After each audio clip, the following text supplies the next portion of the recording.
പോകുമ്പോൾ ബോഡി അവിടെ കമിഴ്ന്ന് കിടക്കുന്ന നിലയിലായിരുന്നു, വസ്ത്രങ്ങളൊന്നും ഇല്ലായിരുന്നു. മുതുകിന് പുറകോട്ട് ഏകദേശം മുഴുവൻ ഭാഗം തന്നെ ഇല്ലാത്തൊരവസ്ഥയായിരുന്നു.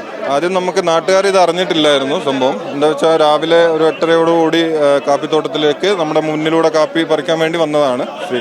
അത് കഴിഞ്ഞ് നമ്മുടെ പോലീസ് ഉദ്യോഗസ്ഥരാണ്, എനിക്കൊരു കോള് വരികയാണ്, ഇവിടെ എന്തോ ഒരു അത്യാവശ്യം ബോഡി കിടപ്പുണ്ടെന്ന് പറഞ്ഞിട്ട്. അപ്പോഴേക്ക് നമ്മുടെ പോലീസ് ഉദ്യോഗസ്ഥരും ഫോറസ്റ്റ് ഉദ്യോഗസ്ഥരും എത്തിയിട്ടുണ്ടായിരുന്നു. നമ്മൾ അവരുടെ കൂടെ പോകുമ്പോൾ സ്ഥലത്ത് തണ്ടർ ബോൾട്ട് സേനയാണ് കാണാൻ പറ്റുന്നത്. ഇപ്പോൾ അന്വേഷിച്ച് പറഞ്ഞ് തണ്ടർ ബോൾട്ടിൻ്റെ നോർമൽ പെട്രോളിങ്ങിൻ്റെ ഇടയ്ക്ക് അവരൊരു ചെരുപ്പും ബ്ലഡ് സ്റ്റെയിനും കണ്ടതും അത് അന്വേഷിച്ച് അവരുടെ അതിനെ ഫോളോ ചെയ്ത് പോകുമ്പോൾ ബോഡി കിടക്കുന്നതായിട്ടാണ് കണ്ടത്. നമ്മൾ പോകുമ്പോൾ ബോഡി അവിടെ കമിഴ്ന്ന് കിടക്കുന്ന നിലയിലായിരുന്നു, വസ്ത്രങ്ങളൊന്നും ഇല്ലായിരുന്നു. മുതുകിന് പുറകോട്ട് ഏകദേശം മുഴുവൻ ഭാഗം തന്നെ ഇല്ലാത്തൊരവസ്ഥയായിരുന്നു.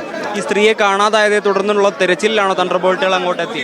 അല്ല, സ്ത്രീ കാണാതായതല്ല. തണ്ടർ ബോൾട്ടിന്റെ നോർമൽ പെട്രോളിംഗ് ഇവിടെ നടക്കാറുണ്ട് മാവോയിസ്റ്റ് ഭീഷണിയെ തുടർന്ന്. അപ്പോൾ അവരുടെ നോർമൽ പെട്രോളിങ്ങിലാണ് ഇത് കാണുന്നത്. അവർ ഉദ്യോഗസ്ഥരെയാണ് ആദ്യം അറിയിക്കുന്നത്. ഉദ്യോഗസ്ഥർ വഴിയാണ് നാട്ടുകാരെ നമ്മളിവിടെ അറിയാൻ പോയത്. അപ്പോൾ അത്തരത്തിൽ ഈ തണ്ടർ ബോൾട്ടുകാർ ഈ മൃതദേഹം കണ്ടിട്ടില്ലായിരുന്നുവെങ്കിൽ പൂർണ്ണമായും ഭക്ഷിക്കുന്ന ഒരു സാഹചര്യത്തിലേക്ക് എത്തുമായിരുന്നു. തീർച്ചയായും. പക്ഷെ അവർ പോകുന്ന സമയത്ത് കടുവയെ കണ്ടിട്ടില്ല.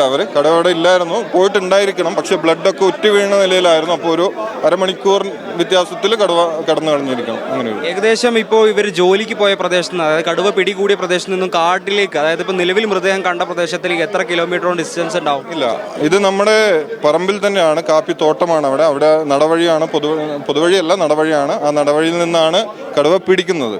അവിടെയാണ് ചെരുപ്പും മറ്റു അതിൻ്റെ അടയാളങ്ങളൊക്കെ കാണാനുണ്ട്. അവിടെ നിന്നൊരു 150 മീറ്ററോളം കാട്ടിലോട്ട് വലിച്ചഴിച്ച് കൊണ്ടുപോയ നിലയിലാണ്.